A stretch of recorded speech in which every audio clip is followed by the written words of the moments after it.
And welcome back. This is your captain speaking. And tonight I'm hoping to give you a little bit more insight on the inner and outer workings of why you flat spin inside of Warthunder. Now I'll be using a couple of diagrams, and then I'll hopefully be going into a test flight with this 109K4 to do a demonstration of sorts. I see a significant number of people, while fighting on the edge, start to flat spin. And I suspect I know the reason why. Well, I absolutely know the reason why, but I suspect it's because of a general lack of understanding of coordinated flight and what lift does and how in adverse conditions, right, inside of Warthunder. So, let's start off with the extremely simple stuff. What is a stall? This is a stall. If you look at number 1, you will see essentially level flight. Now, what we attempt to do when we're fighting is try and stay in number 2 right here. What that's going to do is that's going to give you both control surface authority and maintain your boundary layer to a point to maintain lift on your wing. 3 is a stall. All right, 3 is when you exceed your maximum angle of attack, and I'm not talking about pulling nose onto somebody. This is reference to your wings. And the boundary layer from 2 separates, and you cease to get the Bernoulli side of the Bernoulli versus downforce, that is the total creation of the lift of your aircraft. So essentially, a flat spin is a stall. You are forcing the wing to no longer fly by breaking the boundary layer over the top of the wing. Now, what a lot of people don't realize is a stall in a wing can happen at any airspeed. So what do I mean by that? I mean that as you load the wing, let's say positively load the wing, we're pulling G's, we're pulling the nose up. As you increase the load in the wing, you correspondingly increase the stall speed of that wing because you are forcing the wing to separate and create a higher angle between it and the apparent wind of Warthunder. And this actually works in real life too, but we're talking specifically about Warthunder here. And this you can see as you load your wing up, your stall speed's going to increase. Now this is most prevalent in the instant stalls that you see from people who are panicking. So what do I mean by that? Well, I'll go into a test flight and attempt to do this. So what do I mean by a panic pull? Well, if you've ever shot at somebody from behind because you snuck up on them and they instantly did this, right? That right there was a high-speed stall. You'll notice my nose buffeted several times and then I proceeded to flat spin. That right there is a high-speed, high-load stall. Alright? Now, what I'm more interested in showing you tonight is what I call the Warthunder flat spin phenomena. And it's this. When you're fighting on the edge, and you're pulling G's, and you're pulling, and then this happens. Alright? Now I'm doing it gently because I don't want to keep taking the aircraft off again, but you get the idea. Everyone here has experienced it. The pull, pull, pull, and then the stall.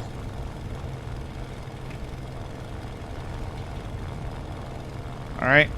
Now, there are multiple ways to mitigate that, but to know these, you're going to need to know a little bit of backstory.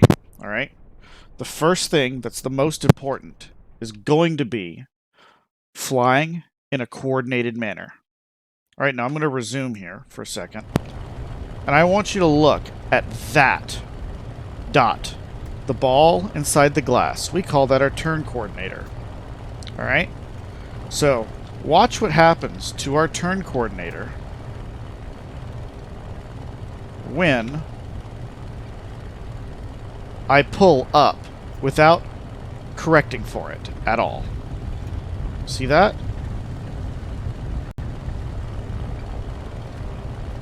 See how it's moving off to the left?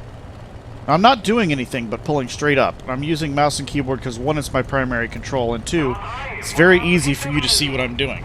I'm pulling straight up. Alright?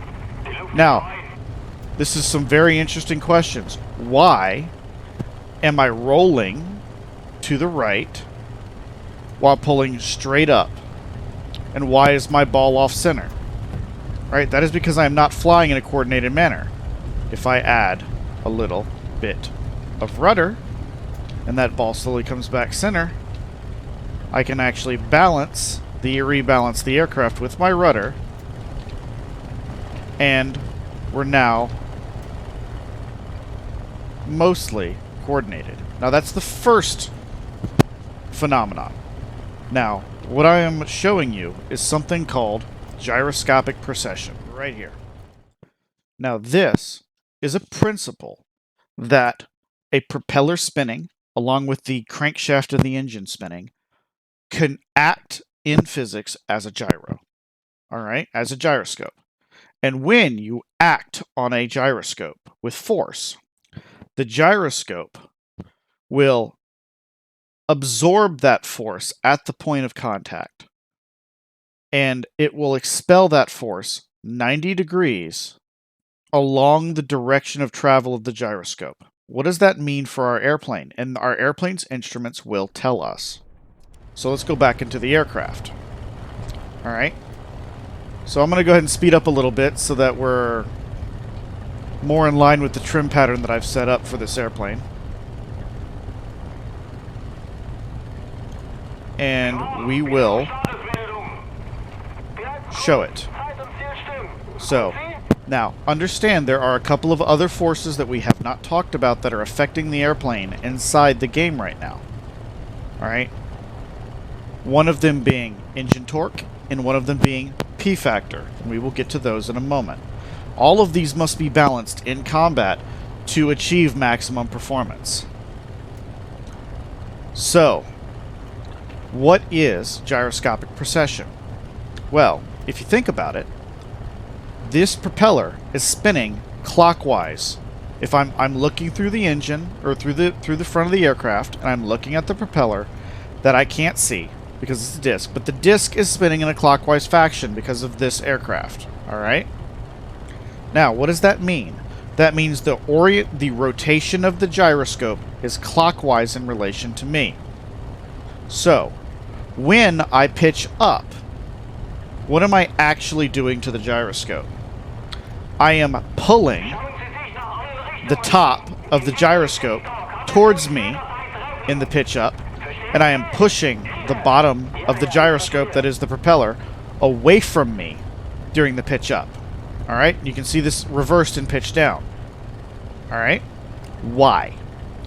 So, what does the rule of gyroscopic precession do in this situation, in a pitch up situation? That force, which is an arrow pointing towards the tail of the aircraft, is rotated 90 degrees to the right side of the aircraft, and then exit the gyroscope as a force exerting on the right side of the aircraft towards the tail. Now, conversely, that force that the fact that we're rotating and therefore pushing the bottom edge of the propeller disc out in front of us, that is technically a force pointing away from the nose of the aircraft.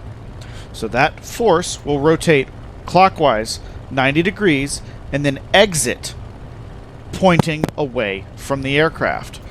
That is what is going to cause our nose to pitch to the right when we pitch up and to the left when we pitch down. Alright? Now, and we can see this using our turn coordinator, the ball and glass. Because if I pitch down, that turn coordinator goes to the right. That means that my nose is swinging left, because it's a general inertial instrument. And if I pitch up, that turn coordinator goes to the left. Alright, so I'm going to go level out here.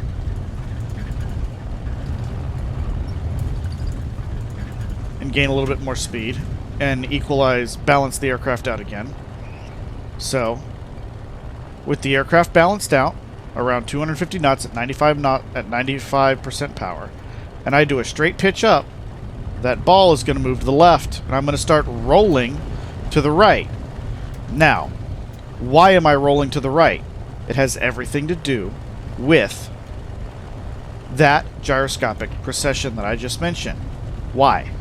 Because if the nose is being pushed to the right when I pitch up, my left wing is now accelerating to a slightly higher airspeed than my right wing. Therefore, I no longer have a balance of lift in the aircraft. My right wing is creating more lift than my left, or my left wing is creating more lift than my right wing, and we get the roll to the right. Alright? In a high-speed situation. Now,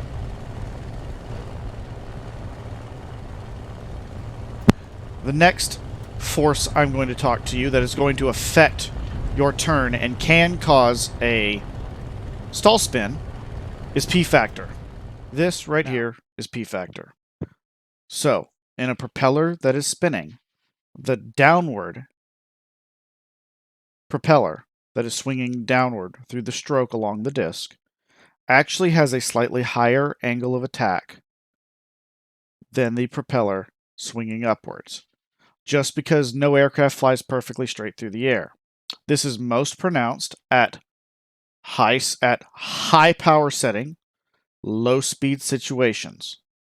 This is what gives you the effect, and I'm going to go ahead and put the aircraft on the ground now. This is most pronounced on takeoff. If you fly an aircraft that Gaijin has not adjusted, shall we say, the vertical stabilizer to make it, quote, easier to fly, if I leave the dot in the middle and go to full throttle, we've all seen this happen. Alright, this is the definition of P-factor. Wait till this resets. So, on an aircraft with a clockwise rotating propeller such as this, P-factor will always increase your yaw to the left on increase of throttle and decrease your yaw to the left, and sometimes push the nose to the right depending on how you're trimmed, on decrease of throttle. This is going to affect your balance equation, because if you change throttle settings after you've added rudder in to adjust for gyroscopic precession, you will have to change your rudder setting or your rudder input as you change throttle so that you rebalance the aircraft. Because if you have a lot of left rudder in because you're pulling hard at low power, and then you add power in, you go from 30% to 95% or WEP, full WEP, then that propeller will spin up, your P-factor will increase, and the nose will start to go left, which means you will need to remove some of your rudder input simultaneously as you add throttle in to maintain stability of the aircraft. The third section is what we've all seen, which is torque. All right, these are high horsepower, low weight aircraft. So, as predictably speaking, with a clockwise rotating propeller, the engine is rotating clockwise, which means the crankshaft is rotating clockwise, which means there is a corresponding counterclockwise force acting on the engine mounts inside of the engine bay, which are therefore acting on the airframe. So, as you add power in an aircraft, and this is again most apparent in low speed situations or high throttle change situations, as you add power in, this particular aircraft will want to roll to the left. And as you pull power out, this vehicle will want to roll to the right. Now, this can be incredibly beneficial,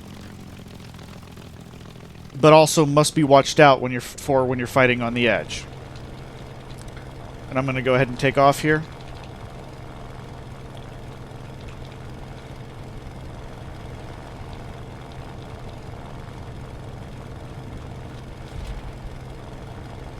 You can see that torque roll to the left, right there.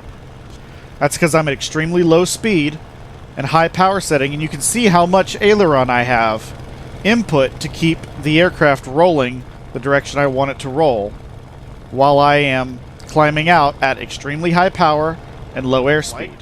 We will get into what is called coordinated flight, which means ball centered, straight and level, flying correctly. And now I'm going to chop the throttle.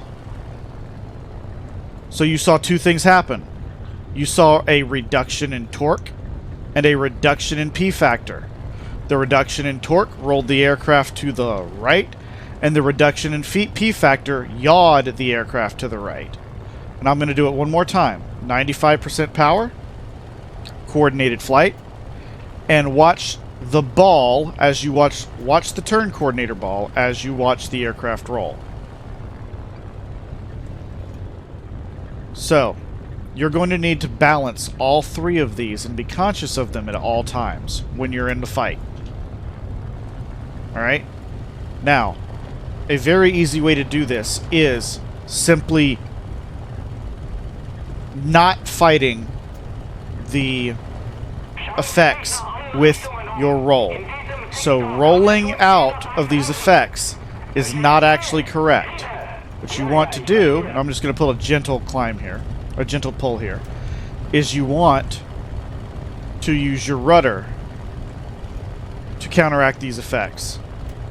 Alright, now you may have to add a little bit of aileron for roll, but you'll notice that this aircraft is not really having any problems as long as that ball is centered and we're turning. And you will also notice in your flight experience, the closer you can keep that ball to center in combat, the more energy your aircraft will retain. Now, why is that? I'm going to show you right now. So, coordinated flight would be the checkered line right here. Alright? If you are flying uncoordinated, say with the ball right of the center of the glass, that would be this blue line right here. What that's doing is that you're increasing drag because you're bouncing wind off the side of your aircraft and creating more drag. To maintain the highest amount of energy, you want to keep that ball as close to the center as you possibly can. Now, it's combat. You have to swing your nose. I understand. But if you're maintaining your energy, you want to try and go for coordinated flight first and then work off of that. And I can show it because we're going to go to 95% power and I'm going to start feeding in the rudder. And at some point, you'll see my airspeed start to fall. See that? 160, 159 here. And that's because I've got wind now bouncing off of this side of the aircraft. And if I want to fly straight, now I have to fly at an angle, which is really bad. Now, I'm exaggerating this, obviously. I'm adding drag because I've got more control surfaces outside of their slipstream neutral points. And we're extremely slow. I remove all of this, go back to coordinated flight, and you will very quickly see an aircraft that is about to climb up through 260 knots almost immediately.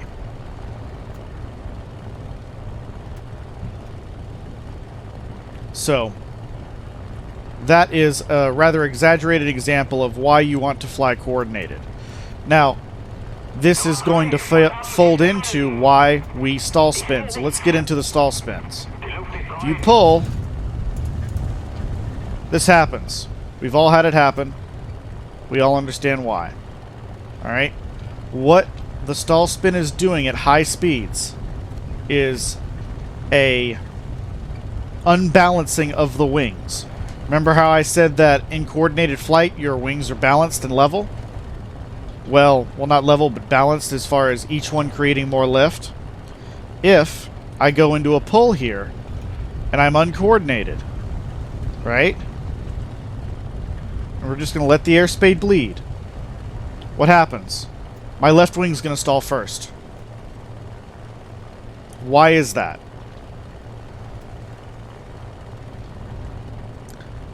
That is because I am asking the left wing to do more work than the right wing. And because I am not coordinated, again, with that ball, because I am not coordinated, my left wing will reach critical angle of attack, and my right wing will not have stalled yet. So, again, we're just going to gently pull. I'm not going to really fight any of the forces because that would require rudder. And as we start pulling, and as we slow down, that left wing stalls first, and we're in a spin. So, how do we mitigate that? Well, there's two things, and they are counterintuitive to each other. Alright? First is, when you start pulling, you're going to add that left rudder in and try and keep as close to the center as possible. Even if you have to add aileron in. Alright, see how we're already doing quite better? Now, you'll see my dot off to the right. I am adding roll in, but I'm using the roll to counteract the torque and the torque of my aircraft. Alright, now I let it get away from me, so I'm going to add a little bit more in. Now we're speeding up. Now, the ball can be right, and because it's a Gaijin, because it's a video game, sometimes the ball can be a little off. If you're looking at a target and you want to balance your aircraft, you pull, you add your rudder in, and say I'm starting to look. Alright, if the aircraft starts to torque run one way, just add a little bit of rudder in the opposite direction. And that'll usually keep you good enough. See how I'm adding and subtracting rudder? We're going to make the aircraft roll a little bit to the right here. Now we're going to make the aircraft roll a little bit to the left here. Alright. That's all rudder. I can't actually move my my stick with my mouse right now. I'm using my mouse to look around. So, being able to adjust with rudder and not with roll is going to be the key to keeping you stable when you're fighting on the edge. Now, the next thing I want to show you is how to get out of we're going to call it a pre-spin, without getting into a full spin. Now, a lot of you are going to think just roll out of it. No, that's not correct. If I roll, what's happening? See what happens when I roll to the right? I'm going to pitch up so I can do this roll continually for a little bit. But see what happens when I roll to the right. Alright? I am adding lift to my left wing. Alright? That is bad when the left wing has already stalled, because you're functionally increasing the angle of attack on the wingtip of the stalled of the wing that has already surpassed its maximum angle of attack. So what you do is you heard it, you know what it is. You guessed it. You rudder out of your stall spin.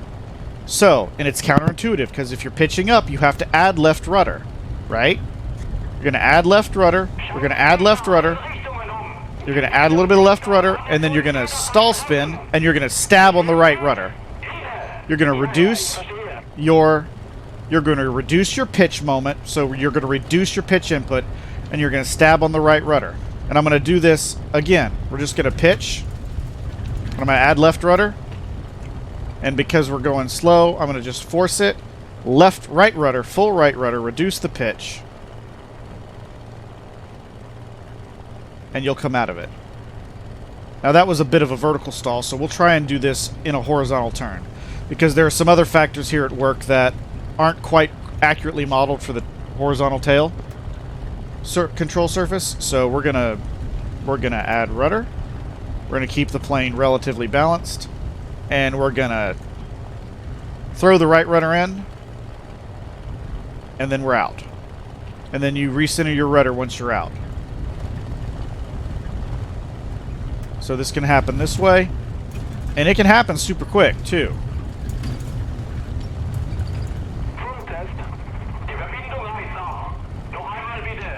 Just like that. Now, the other thing you can do is, remember how I said that reducing your throttle on a clockwise rotating aircraft will roll you to the right? You can do that too. If you're pulling, and you start to shudder,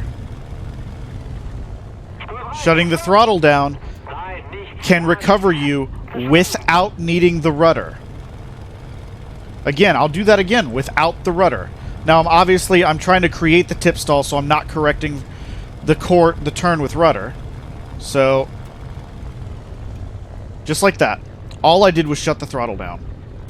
So, know what each thing in your aircraft is going to do, and you can use different things to do it. So, once again, we can tip stall and correct with rudder. We can tip stall and correct with throttle. I'm going to put myself into a spin. I'm just going to shut the throttle down again.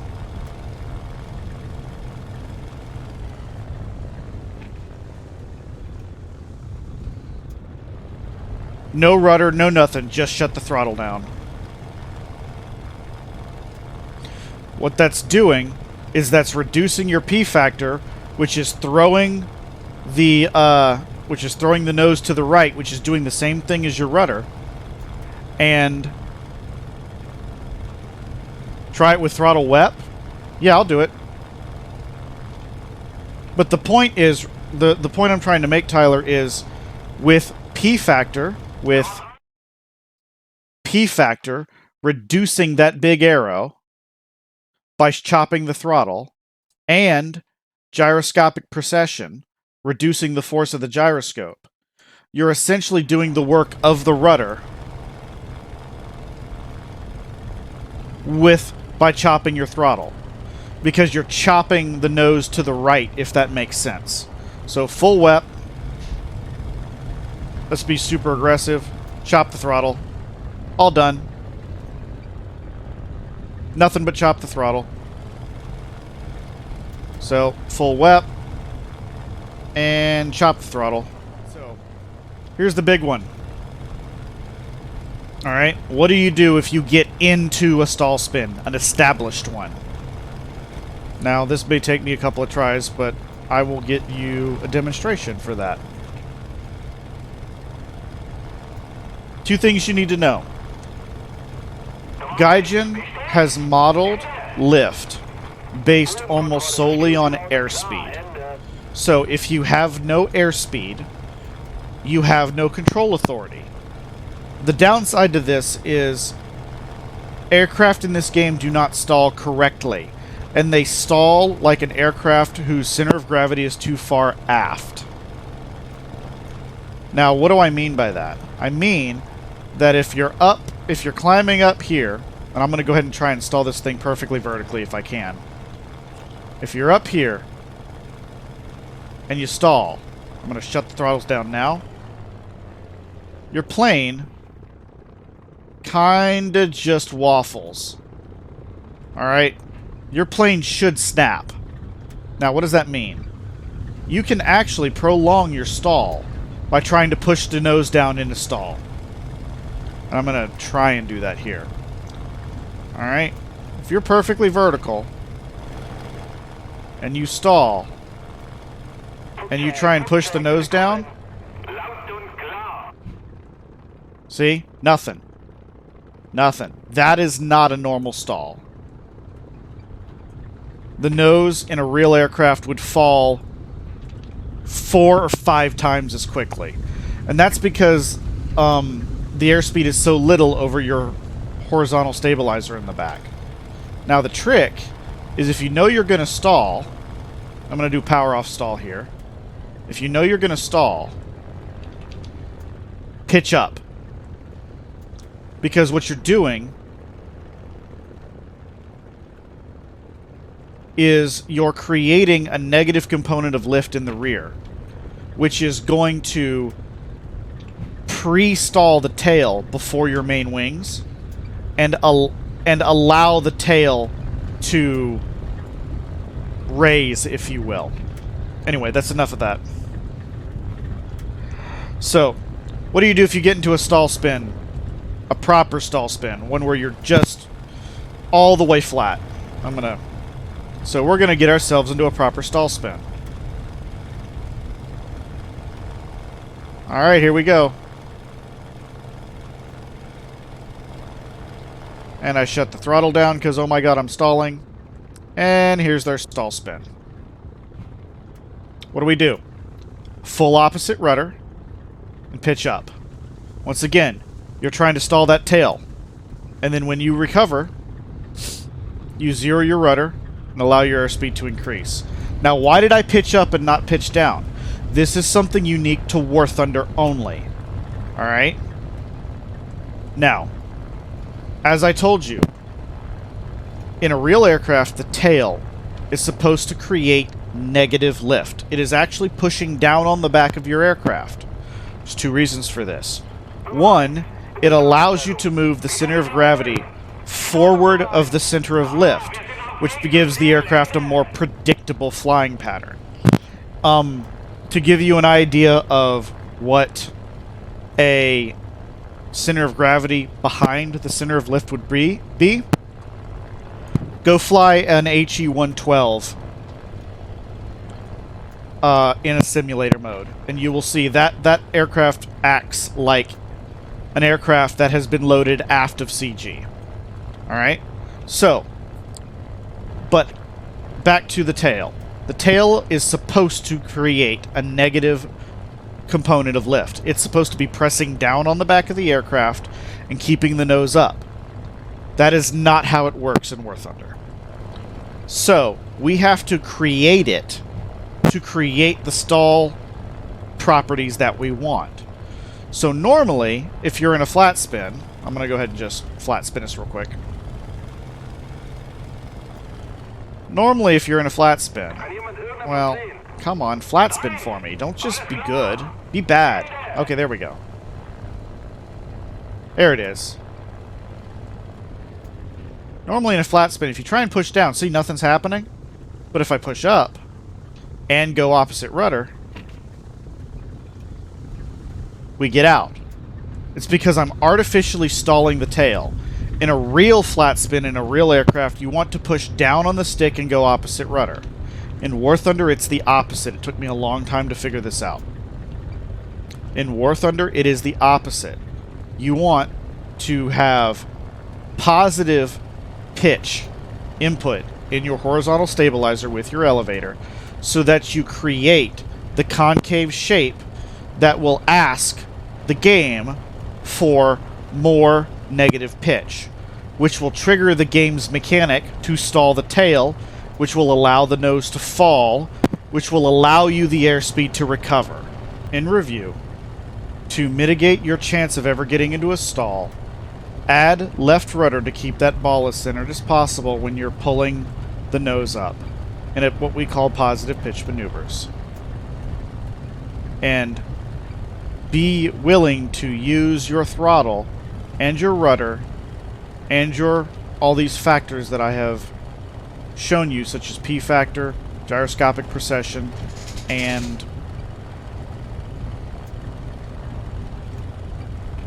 engine torque.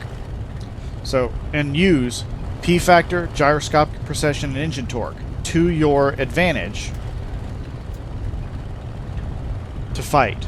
It's not just about pulling and yanking the aircraft around. Manipulate the mechanics to your advantage. As always, if you think I have earned it, a like, subscribe, thumbs up, comment would all be greatly appreciated. Until next time, keep your eyes outside.